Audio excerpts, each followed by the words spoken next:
बंजारों का एक समूह एक राज्य से दूसरे राज्य जा रहा था। एक दिन सभी बिजनौर गांव से दूसरे गांव जा रहे थे। उनके साथ कुछ बैल, ऊंट और कुत्ते भी थे।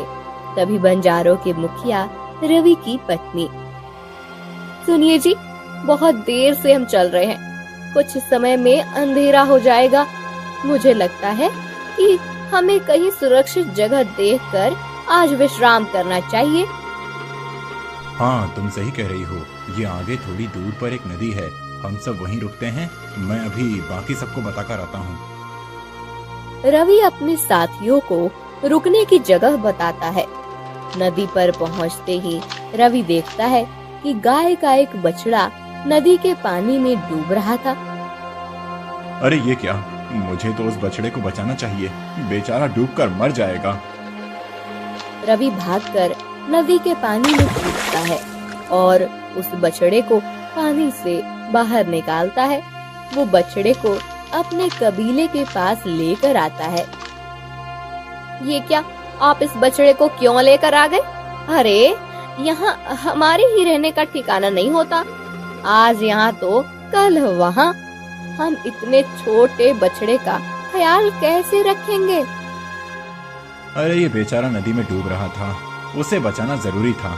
लगता है कुछ ही दिन पहले इसका जन्म हुआ है, परंतु आसपास इसकी माँ कहीं दिखाई नहीं दी। इसका मतलब है कि अभी हमारे साथ ही रहेगा। तो ठीक है ना, हमारे साथ बाकी जानवर हैं, उनके साथ ये भी रहेगा। घास फूस तो खाता है, बड़ा हो जाएगा तब सामान ढोने के काम आएगा। ठीक है। अगले दिन फिर सब आगे जाने लगते हैं।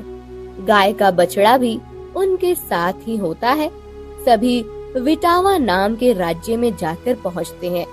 सभी विटावा में अपने अपने तंबू बांधकर रहने लगते हैं।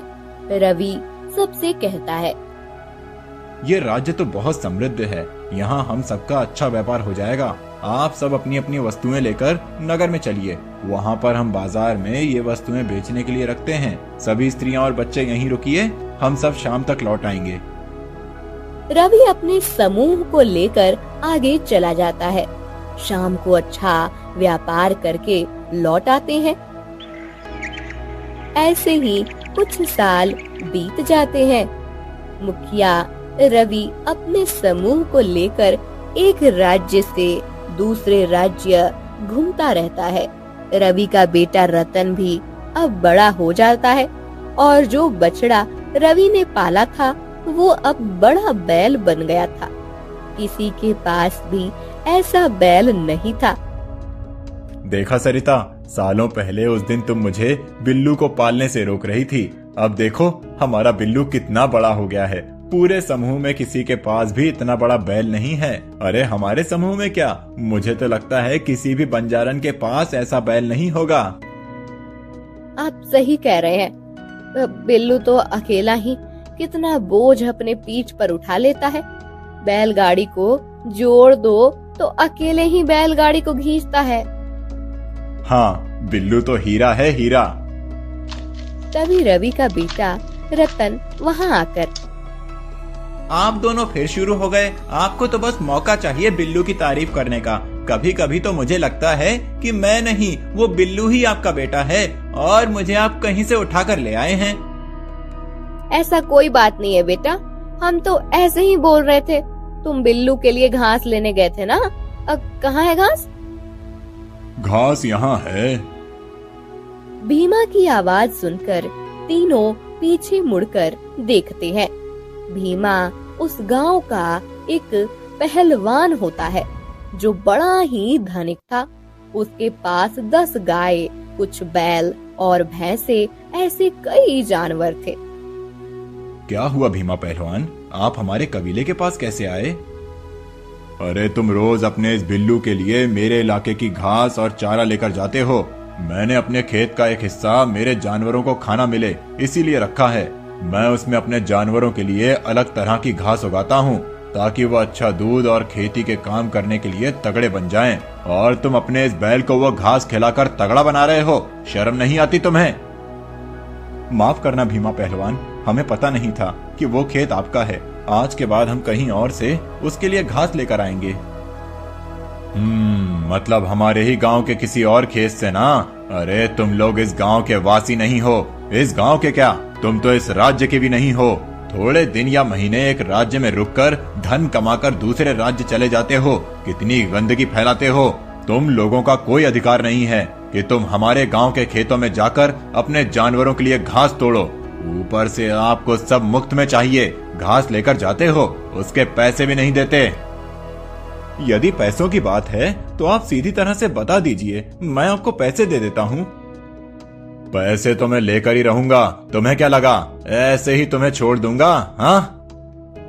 रवि भीमा को पैसे दे देता है।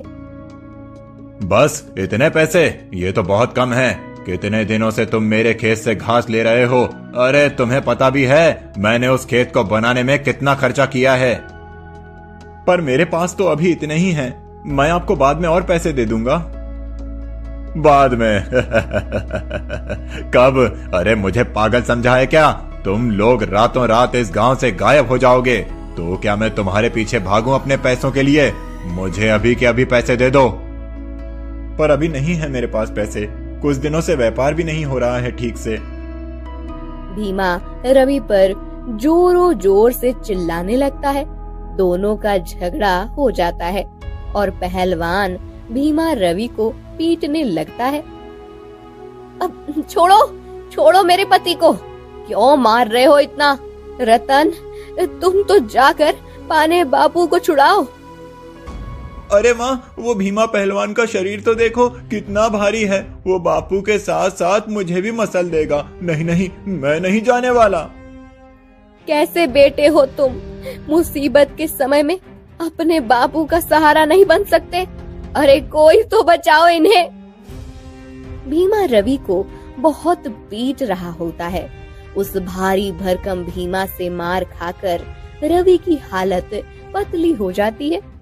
तभी बिल्लू अपनी रस्सी तोड़कर भागता है और भीमा पर हमला बोल देता है।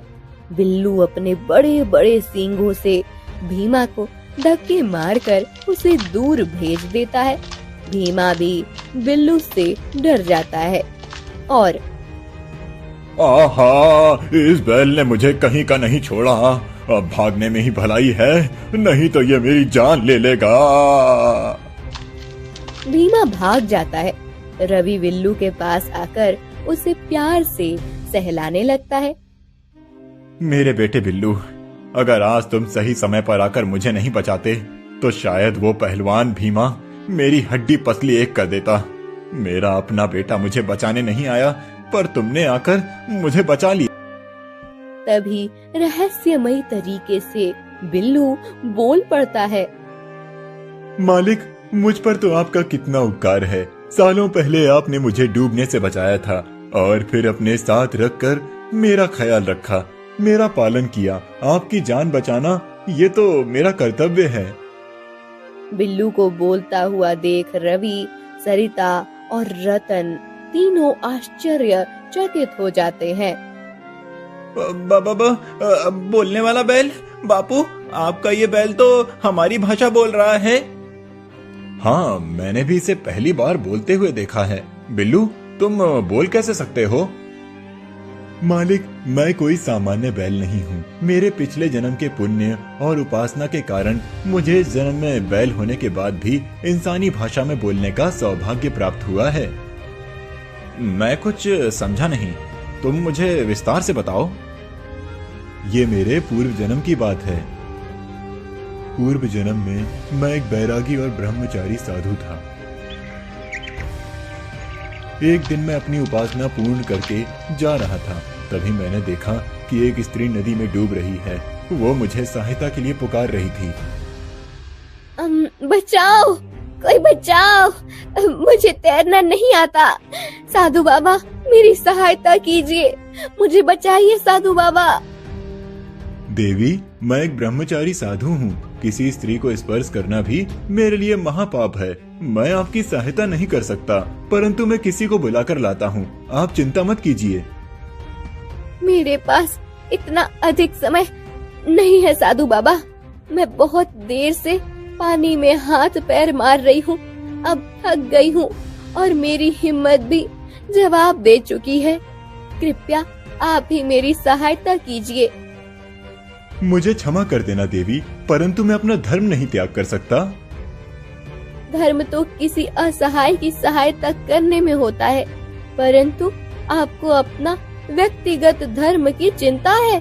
मैं आपको श्राप देती हूँ साधु बाबा कि आप किसी बैल की तरह खड़े रहकर मुझे डूबते हुए देख रहे हैं, इसलिए आपको अगले जन्म में बैल का शरीर प्राप्त होगा। आप एक बैल बनकर अपने शरीर पर लदा हुआ सामान ढोएंगे और खेत में श्रम करेंगे। देखते ही देखते वो स्त्री नदी में डूब गई और मैं वहीं खड़ा उसे डूबता हुआ देखता रह गया।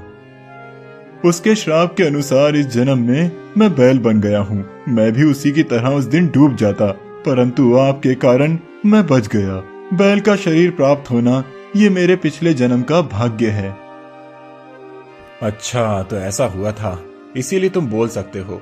ठीक है, परंतु मित्र, आज केवल तुम्हारे कारण ही मैं बच पाया हूँ, नहीं तो पता नहीं वो भीमा मेरा क्या हाल करता। कुछ दिन बीत जाते हैं। रवि के बेटे रतन को बिल्लू से बहुत जलन होती थी। एक दिन रतन अपने दोस्तों के साथ बैठा हुआ था, तब पता नहीं माँ और बापू को उस बैल से इतना प्यार क्यों है। माना कि वो बाकी बैलों से अलग है, उम्दा तगड़ा है, लेकिन उसकी इतनी भी क्या तारीफ करनी। जब देखो तब उसके बारे में ही बोलते रहते हैं। पता नहीं मैं उनका बेटा हूँ या वो बिल्लू बैल। अरे वो सब छोड़, ये पी ले, सारे गम भूल जाएगा। सुरेश रतन को जवाब दे देता है। रतन शराब पीता है। धीरे धीरे उसे शराब की लत लग जाती है। पहले तो रतन के दोस्त उसे शराब पिलाते थे, लेकिन बाद में रतन घर से पैसे लेकर तो कभी चुरा कर शराब पीने लगता है। एक दिन, सुनिए जी, मैंने कल डिब्बे में पैसे रखे थे, अब वहाँ नहीं है, आपने लिए हैं क्या? नहीं, मैंने तो नहीं लिए हैं। पता नहीं कहाँ गए। कुछ दिनों से घर से पैसे गायब हो रहे हैं और पता भी नहीं चल रहा। लगता है कुछ चोरी कर रहा है। मुझे तो रतन पे ही शक हो रहा है। क्या बोल रहे हैं आप? माना कि रतन थोड़ा टेढ़ा है, पर वो चोरी नहीं कर सकता। ठीक है, देखते हैं, आज चोर को रंगे हाथों पकड़ते हैं। फिर रात को सरिता सामने ही थोड़े पैसे रखती है और रवि और सरिता सोने का नाटक करते हैं। कुछ देर के बाद रतन आता है और दोनों को सोया हुआ समझकर वो पैसे उठा लेता है। तभी रवि और सरिता उसके सामने खड़े हो जाते हैं। देखा, मैंने कहा था ना कि चोर रतन ही है। रतन, मैंने कभी विचार नहीं किया था कि तुम चोरी भी कर सकते हो। इसे शराब की लत लगी है, इसीलिए ये चोरी कर रहा है। दे दो पैसे और चुपचाप सो जाओ। रवि रतन के हाथ से पैसे ले लेता है और रतन को सुनाकर सोने को कहता है। अगले कुछ दिनों तक रतन को पैसे नहीं मिलते और वो परेशान हो जाता है। एक दिन उसका दोस्त उसे मिलता है और कहता है कि वो सब दोस्त मजे करने के लिए दूसरे राज्य जाने वाले हैं। वहाँ पर बहुत मस्ती करने वाले हैं, लेकिन वहाँ जाने के लिए उसे बहुत ज्यादा पैसों की जरूरत थी। क्या करूं, कहां से पैसों का प्रबंध करूं?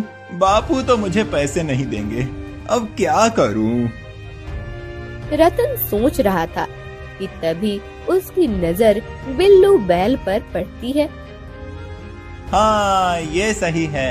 इस बैल के कारण मेरे माँ बाप मुझे ताने मारते रहते हैं। इसे ही बेच देता हूँ, बहुत सारे पैसे मिलेंगे और इस बैल से पीछा छूट जाएगा। हाँ, लेकिन इसे बेचूं किसको? ऐसा कौन होगा जो इसे खरीदेगा? मुझसे मिलना चाहिए। रतन कुछ सोचकर भीमा के पास आता है। भीमा कसरत कर रहा था। भीमा को अपनी बातों में उलझाकर रतन भीमा को बिल्लू को बेच देता है। ठीक है, तुम्हारी बात सही है, ये लो पैसे। भीमा से नोटों की गट्टी लेकर भीमा अपने दोस्तों के साथ चला जाता है। भीमा बिल्लू से दिन रात काम करवाकर अपना बदला लेने लगता है। इधर सरिता और रवि बिल्लू की याद में दुखी हो जाते हैं। पता नहीं रतन ने क्यों बिल्लू को बेच दिया। इतना स्वार्थी कैसे हो सकता है वो। अब वो भीमा मेरे बिल्लू को वापस भी नहीं देगा। कुछ दिनों के बाद रतन मौज मस्ती करके लौट आता है। एक दिन वो भीमा के खेत में बिल्लू को काम करते हुए देखता है। उसे बिल्लू को हल खींचते हुए देखकर मन ही मन खुश हो जाता है। तभी क्या हुआ, क्या देख रहे हो? कुछ नहीं, बिल्लू को काम करते हुए देख रहा हूँ। पहलवान जी, आप मुझे थोड़े और पैसे दे दीजिए, मैं बाद में चुका दूंगा। भीमा रतन को पैसे दे देता है। ऐसे ही रतन भीमा से बार बार पैसे लेता है और चुकाता नहीं है। फिर एक दिन भीमा अपने पैसे ना लौटाने की वजह से रतन को बहुत पीटने लगता है। उसे लाते मारने लगता है। ये सब देखकर बिल्लू भागकर आता है और भीमा को अपनी लाते और सींगों से मार मार कर बेहाल कर देता है। तभी सरिता और रवि भी वहाँ आ जाते हैं। देखा, बिल्लू ने उस दिन मुझे बचाया था और अब रतन को, उसी रतन को जिसने उसे बेचकर दुष्ट भीमा से पैसे लिए थे। हाँ बापू, मुझे माफ कर दीजिए। मैं बिल्लू को समझ ही नहीं पाया। इसने हर बार हमारी सहायता की है, लेकिन मैं हमेशा इससे जलता था। आज अगर बिल्लू समय पर नहीं आता तो ये भीमा मुझे मार ही डालता। मालिक, आपने मुझे बेच दिया, परंतु मैं आपसे बहुत प्रेम करता हूँ। मैं आपको नहीं भूला। हाँ बिल्लू, मैंने तुम्हारे साथ बहुत बुरा किया है। चलो अब तुम घर चलो। मैं तुम्हें अब हमसे कभी अलग नहीं करूँगा और मेरी सभी बुरी आदतें छोड़कर बापू को काम में मदद करूँगा। उनका व्यापार बढ़ाने में उनका हाथ बटाऊंगा। रतन को बिल्लू का महत्व समझ आ जाता है और वो बिल्लू को अपना भाई मानने लगता है। सब बिल्लू को लेकर घर चले जाते हैं और खुशी से रहने लगते हैं। एक साधु अपने दो शिष्य सोमेश्वर और सुमंगल के साथ एक वन में एक अनुष्ठान करने जा रहे थे।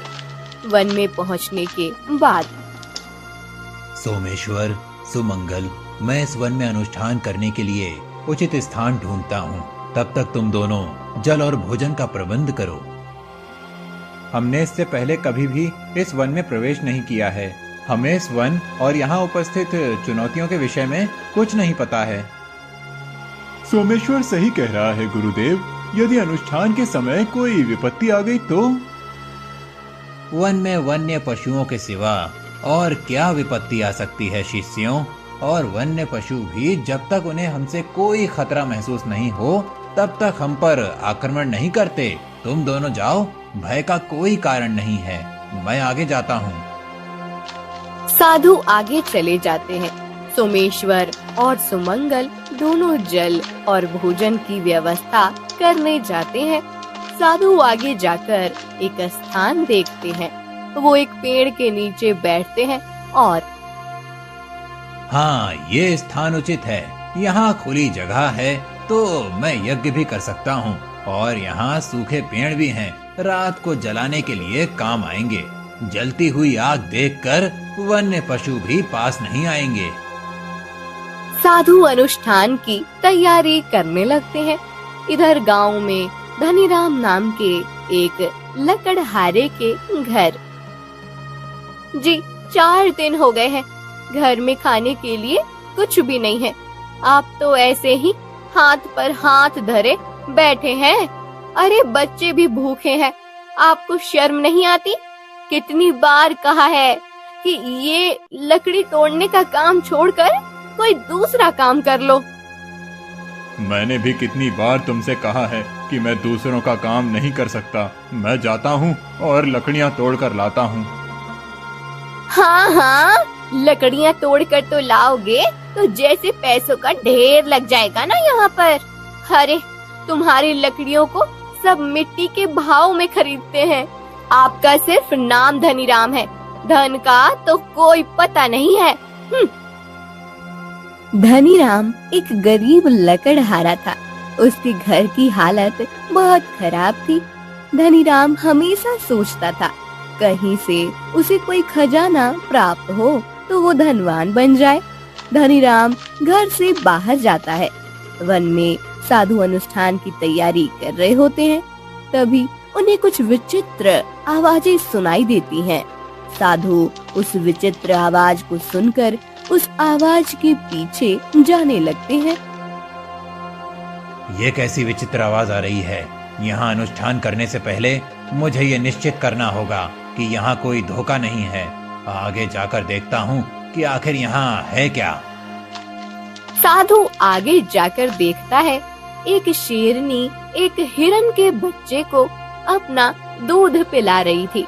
और आगे जाने पर साधु देखते हैं कि एक घोड़ा मांस खा रहा है और एक तेंदुआ घास और पेड़ के पत्ते खा रहा था। ये सब विचित्र दृश्य देखकर साधु को बहुत आश्चर्य होता है। फिर साधु देखते हैं कि वहाँ अचानक कई सारी मछलियाँ प्रकट हो जाती हैं और गायब हो जाती हैं। ये सब देखकर हे ईश्वर, मेरी आंखों ने अभी एक कैसा दृश्य देख लिया। मुझे तो मेरी आंखों पर विश्वास ही नहीं हो रहा। एक शेरनी जो आम तौर पर हिरन को खा लेती है, वो अपना दूध हिरन के बच्चे को पिला रही है। तेंदुआ घास खा रहा है, जबकि तेंदुआ तो मांसाहारी होता है और शाकाहारी घोड़ा मांस खा रहा है। और इस वन में अचानक से मछलियां प्रकट हो गई हैं और गायब भी हो गईं। कैसे हुआ ये सब? साधु अपने आप से बात कर ही रहे थे कि तभी वहाँ एक तपस्विनी प्रकट हो जाती है। मूर्ख साधु, तुमने ये क्या कर दिया? मेरी इस माया को मेरा प्रयोग पूर्ण होने से पहले ही देख लिया। मेरी पूरी तपस्या का नाश कर दिया तुमने। मुझे क्षमा कर दीजिए देवी, मुझे पता नहीं था कि यहाँ आप तपस्या कर रही हैं। मैं अपने अनुष्ठान के लिए तैयारी कर रहा था, तभी मुझे विचित्र आवाजें सुनाई दी, इसीलिए मैं यहाँ आ गया था। आपकी तपस्या भंग करने का मेरा कोई आशय नहीं था। तुमने अपने अनुष्ठान के लिए मेरे इतने महीनों की तपस्या को भंग कर दिया। मैं कब से वस्तु और जीवों को दूसरी योनि में परावर्तित करने का और उनके मूल स्वभाव को बदलने का अभ्यास कर रही थी। आज पहली बार मुझे सफलता प्राप्त होने वाली थी, परंतु तुमने आकर सब नष्ट कर दिया। तपस्विनी साधु को खड़े बोल सुना रही होती है। उधर सोमेश्वर और सुमंगल जल और भोजन का प्रबंध करने गए थे। वो खाली हाथ लौटने लगते हैं। शीघ्र चलो सोमेश्वर, गुरुदेव ने अनुष्ठान की तैयारी कर ली होगी। एक बार अनुष्ठान शुरू हो जाएगा, फिर उसके बाद अनुष्ठान के पूर्ण होने तक गुरुदेव कुछ भी नहीं ग्रहण करेंगे। हाँ, परंतु हम लेकर क्या जाएंगे? हमें तो जल और भोजन प्राप्ति नहीं हुआ है। थोड़ा और आगे जाकर देखते हैं, थोड़े फल तो मिल ही जाएंगे। चलो। इसीलिए मैं गुरुदेव को इस वन में आने से मना कर रहा था। हमें पता नहीं है इस वन में खाने योग्य चीजें मिलती भी हैं या नहीं। सोमेश्वर, हम गुरुदेव के आदेश का अनादर नहीं कर सकते। चलो। दोनों आगे चले जाती हैं। वन में तपस्विनी साधु को क्रोध से डांट रही थी। साधु, आज तुमने जो कार्य किया है वो दंड का अधिकारी है। मैं तुम्हें दंड देकर रहूंगी। नहीं नहीं देवी, मुझे क्षमा कर दीजिए। मैंने जानबूझकर आपकी तपस्या को भंग नहीं किया है। मुझसे गलती से ये भूल हो गई है।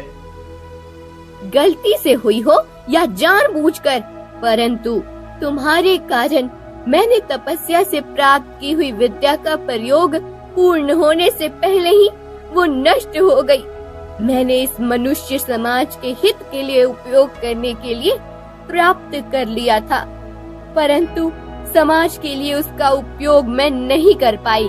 इसलिए मैं महातपस्विनी तुम्हें श्राप देती हूँ कि तुम्हारे कारण मेरी विद्या का नाश हुआ है, इसलिए तुम भी समाज के लिए नष्ट हो जाओगे। नहीं नहीं देवी जी। कोई तुमसे प्रेम नहीं करेगा, प्रेम तो दूर, कोई तुम्हारे समीप भी आना पसंद नहीं करेगा। तुम्हारे शरीर में घाव हो जाएंगे और उसमें पीप तैयार हो जाएगी और उससे इतनी दुर्गंध उठेगी कि सब उस दुर्गंध से दूर भाग जाएंगे। तुम समय के अंत तक ऐसे ही घूमते रहोगे और एक दिन मर जाओगे। तुम्हें कभी मोक्ष की प्राप्ति नहीं होगी। तपस्विनी जी का ये श्राप सुनकर साधु को झटका लग जाता है। साधु गिड़गिड़ाकर तपस्विनी से क्षमा मांगने लगते हैं। तभी वहाँ सोमेश्वर और सुमंगल वहाँ पहुँच जाते हैं। साधु और तपस्विनी की बात दोनों सुन लेते हैं। देवी जी, हमारे गुरुदेव को क्षमा कर दीजिए, हम आपके पैर पड़ते हैं। हमारे गुरुदेव कभी किसी का अहित नहीं करते। उनसे क्या भूल हुई है ये तो हम नहीं जानते, परंतु उनसे कोई भूल हुई भी है तो वो अवश्य गलती से हुई होगी। हाँ देवी जी, हमारे गुरुदेव को इतना कठिन श्राप मत दीजिए। आप शांत मन से विचार कीजिए और उन्हें क्षमा करने का प्रयत्न कीजिए। तपस्विनी शांत हो जाती है और विचार करने लगती है। मैंने क्रोधवश इस साधु को श्राप दे दिया है। मैं अब मेरा श्राप को पुनः वापस नहीं ले सकती। आप श्राप वापस नहीं ले सकती, परंतु उसका निवारण तो कीजिए। ठीक है, मैं अपने श्राप का निवारण करती हूँ। सुनो साधु, कोई भी तुम्हारे निकट नहीं आएगा, परंतु परोपकार से भरा व्यक्ति जब तुम्हें देखे और बिना किसी संकोच और पूर्वग्रह से तुम्हें नदी में स्नान कर तुम्हारे घावों पर औषधि लगाए, तब तुम्हारा शरीर पूर्वत हो जाएगा और तुम पूरी तरह से ठीक हो जाओगे। परंतु स्मरण रहे, तुम्हें आभार स्वरूप उस व्यक्ति की सहायता करनी पड़ेगी, अन्यथा तुम फिर से रोगी बन जाओगे।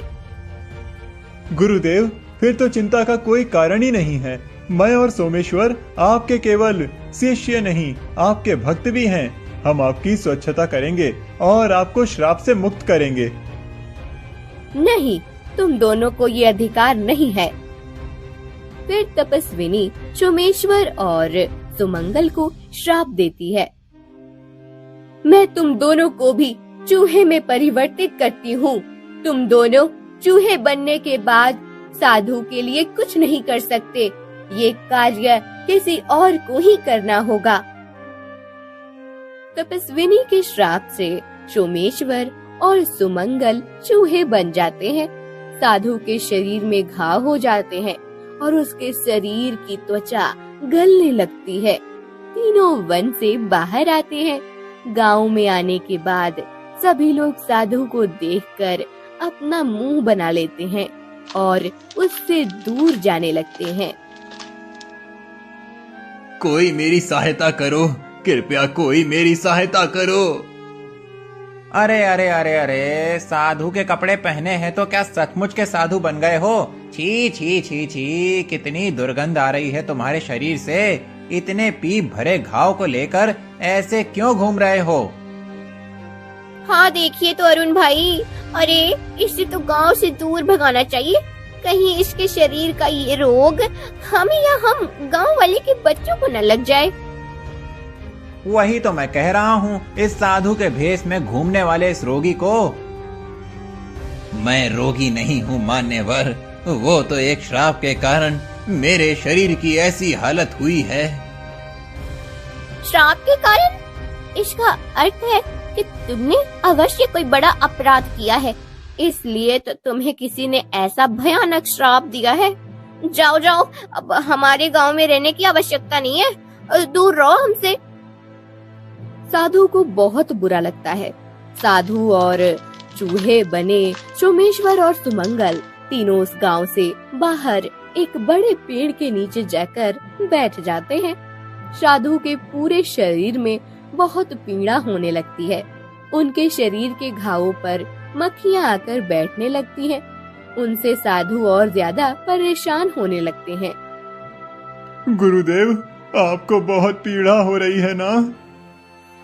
क्षमा कर दीजिए गुरुदेव, हम चाहकर भी आपकी पीड़ा का अंत नहीं कर पा रहे हैं। तुम्हारा तो कोई अपराध नहीं है शिष्यों, तुम क्षमा मत मांगो। ये तो मेरी नियति है जो मुझे ये श्राप मिला है। अब जब तक कोई परोपकारी व्यक्ति नहीं मिलता तब तक मुझे प्रतीक्षा करनी पड़ेगी। कुछ दिन बीत जाते हैं।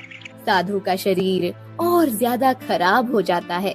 धनीराम के घर रोज उसकी पत्नी उसे कम पैसे होने के कारण से भला बुरा कहती थी। एक दिन, बस अब बहुत हो गया, मैं अब इस गरीबी से तंग आ गई हूँ। मुझे अब आपके साथ नहीं रहना है। अब मैं बच्चों को लेकर आपसे दूर चली जाऊंगी। ये तुम क्या कह रही हो नीला? मुझे छोड़ के जाने का तुम विचार भी कैसे कर सकती हो? और नहीं तो क्या करूं? कितनी बार मैंने कहा है कि थोड़ा अधिक धन प्राप्त कीजिए, परंतु आपसे अधिक धन कमाया ही नहीं जाता। कब तक हम ऐसे आधे पेट रहे? मुझे भी लगता है कि मेरे बच्चों को अच्छे कपड़े मिले, मुझे अच्छी साड़ियाँ गहने मिले, हमारा अच्छा घर हो जिसमें काम करने वाले नौकर हो, परंतु मेरे ये तो सपने शायद इस जन्म में सपने ही रहेंगे। आपके साथ रहते हुए मेरे ये सपने कभी पूरे नहीं होंगे। आपके साथ शादी करके तो मेरे भाग ही फूट गए हैं। नीला की ये बातें सुनकर धनीराम को बहुत दुख होता है। ऐसा नहीं था कि धनीराम काम नहीं करता था, वो रोज लकड़ी तोड़कर बेचने जाता था, पर दुर्भाग्य से उसे ज्यादा धन प्राप्त नहीं होता था। नीला की बातें सुनकर वो दुखी मन से वन में चला जाता है। एक जगह बैठकर, कैसा भाग्य है मेरा, पता नहीं मेरे माँ बाप ने मेरा नाम धनीराम क्यों रखा होगा। नाम मेरा धनीराम है और मेरी हालत ठन ठन गोपाल। नीला की बात भी सही है, वो भी कब तक मेरे कारण गरीबी का सामना करती रहेगी। पता नहीं मेरे भाग्य में क्या लिखा है। धनीराम दुखी मन से विचार कर रहा होता है कि तभी उसके कान पर आवाज आती है। सुमंगल, कितने दिन हो गए हैं, अब तक कोई ऐसा परोपकारी व्यक्ति नहीं मिला जो गुरुदेव की पीड़ा का अंत कर सके। हाँ सोमेश्वर, मुझसे भी गुरुदेव की हालत देखी नहीं जा रही है। पता नहीं उन्हें कब तक ये पीड़ा सहनी पड़ेगी। दोनों की बातें सुनकर धनीराम इधर उधर देखता है। तभी उसे दो चूहे दिखाई देते हैं। अरे, इंसानों की आवाज तो आ रही है, पर कोई दिखाई तो नहीं दे रहा है। तभी वो देखता है कि वो दो चूहे ही एक दूसरे से बात कर रहे हैं। ये क्या, तुम दोनों चूहे इंसानों की भाषा में कैसे बात कर रहे हो? हम इंसानी हैं, परंतु एक श्राप के कारण हम दोनों चूहे बन गए हैं। हमारे गुरुदेव बहुत पीड़ा में हैं, हम उन्हीं के विषय में बात कर रहे थे। कैसा श्राप?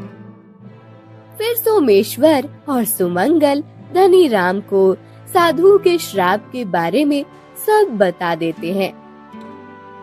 मुझे उस साधु के पास लेकर चलो। सोमेश्वर और सुमंगल धनीराम को साधु के पास ले आते हैं। धनीराम साधु बाबा को देखता है और उनकी हालत देखकर उसे बहुत बुरा लगता है। फिर, साधु बाबा, आप चिंता मत कीजिए, मैं आपको श्राप से मुक्त करवाऊंगा। क्या सत्य में तुम ऐसा करोगे? कोई भी मेरे निकट नहीं आ रहा है और ऐसे में तुम मेरे शरीर की स्वच्छता करोगे? हाँ। फिर धनीराम साधु बाबा को नदी पर ले जाता है और उन्हें स्नान कराता है। फिर वो उन्हें अपने घर ले आता है और उनके घावों पर औषधि लगाकर उन्हें पीड़ा से मुक्त करने का प्रयास करता है। 3 दिनों तक धनीराम साधु के शरीर पर औषधि लगाकर उनकी सेवा करता है। साधु बाबा श्राप मुक्त हो जाते हैं और उनका शरीर पहले जैसा तंदुरुस्त हो जाता है। धनीराम, तुम सत्य में एक परोपकारी व्यक्ति हो। तुमने मुझे मेरे श्राप से मुक्त करके मेरी भयानक पीड़ा का अंत किया है। मैं तुमसे अति प्रसन्न हूँ। नहीं साधु बाबा, आप जैसे सत्य पुरुषों की सेवा करना ये तो मेरा कर्तव्य है।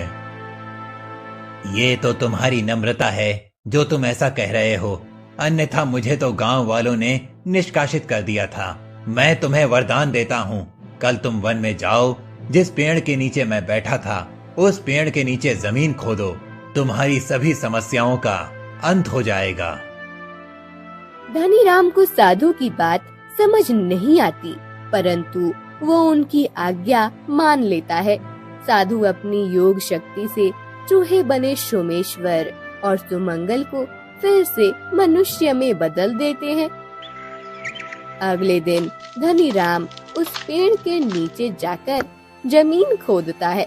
उसे वहाँ एक बहुत बड़ी पेटी मिलती है जिसमें बहुत सारा धन होता है। उस धन को प्राप्त करके धनीराम धनवान बन जाता है। उसकी और नीला की सभी समस्याओं का अंत हो जाता है।